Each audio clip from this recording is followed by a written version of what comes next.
So my name is Robert Zeiser. I'm here at the EHA meeting 2019 in Amsterdam, and I present some novel findings on graft-versus-host disease and some developments in the field also of graft-versus-leukemia activity.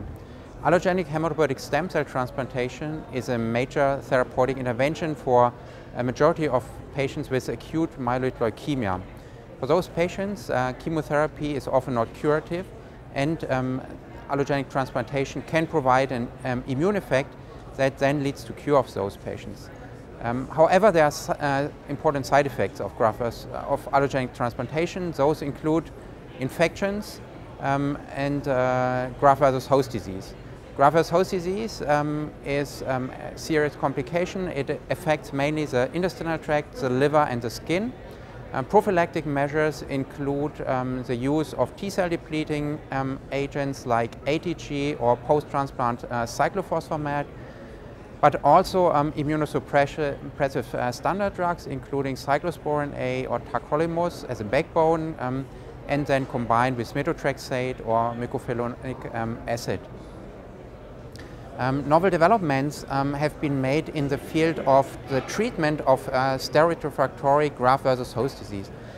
This is a major complication because patients who do not respond to corticosteroids then have a high mortality after allogenic transplantation with a 1-year survival of around 30 to 35%, so it's a serious complication.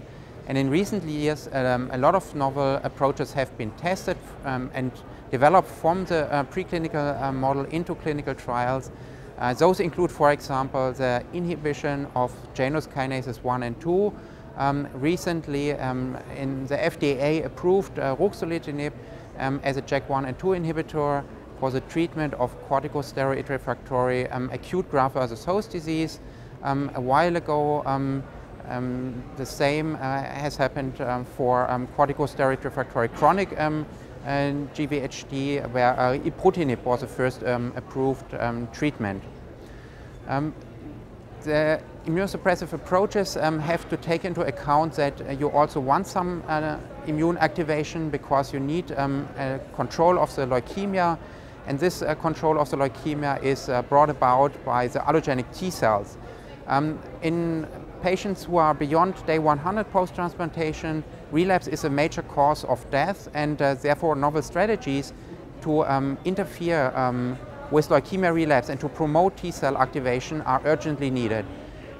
Recently we could show that inhibition of FLT3-ITD downstream signaling with sorafenib leads to the production of the cytokine IL-15, which promotes graft-versus-leukemia activity. This is just one example in a certain type of leukemia, but here at the EHA meeting, novel drugs that interfere with the anti-apoptotic BCL2, for example, in leukemia have been presented, and it is important to take those into consideration when you think about maintenance therapy after allogenic transplantation or about treatment. Those include patient and leukemia-specific approaches. For example, IDH1 and IDH2 inhibitors are under investigation, have been reported to induce remission in a certain percentage of patients. Others are BCL2 inhibitors, MDM2 inhibitors are investigated, and those are combined with the standard treatments of acute myeloid leukemia, being demethylating agents, chemotherapy, and stem cell transplantation. So it is an exciting field.